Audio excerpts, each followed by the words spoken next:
আচ্ছা রাসেল, ট্যুরে যামু, কি পরিকল্পনা করছস? চিন্তা ভাবনা করছস কিভাবে যাবি? আমরা তো যাওয়ার পরিকল্পনা করতেছি, এখন লিস্টটা করি দেখি কে কে যায়।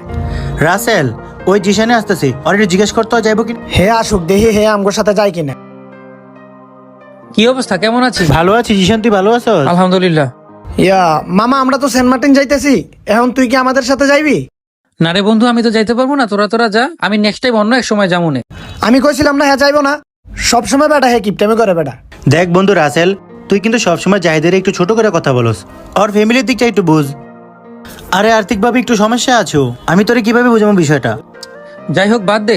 আচ্ছা তোরা কি আমাকে একটু হেল্প করতে পারবি? ভাই আমি বুঝে গেছি, আমার কাছে টাকা টুকা নাই ভাই, আমার কাছে টাকা টুকা নাই, এমনি শর্টে আছি, ঘুরতে যাইতে হবে। এই তুই যাবি? বন্ধু আমার কাছে এই মুহূর্তে টাকা পয়সা নাই রে, নয়তো আমি তোরে কিছু টাকা দিয়ে হেল্প করতে পারতাম। আচ্ছা আমি তোদের দুইজনকে একটা প্রশ্ন করি, তোরা কি জানোস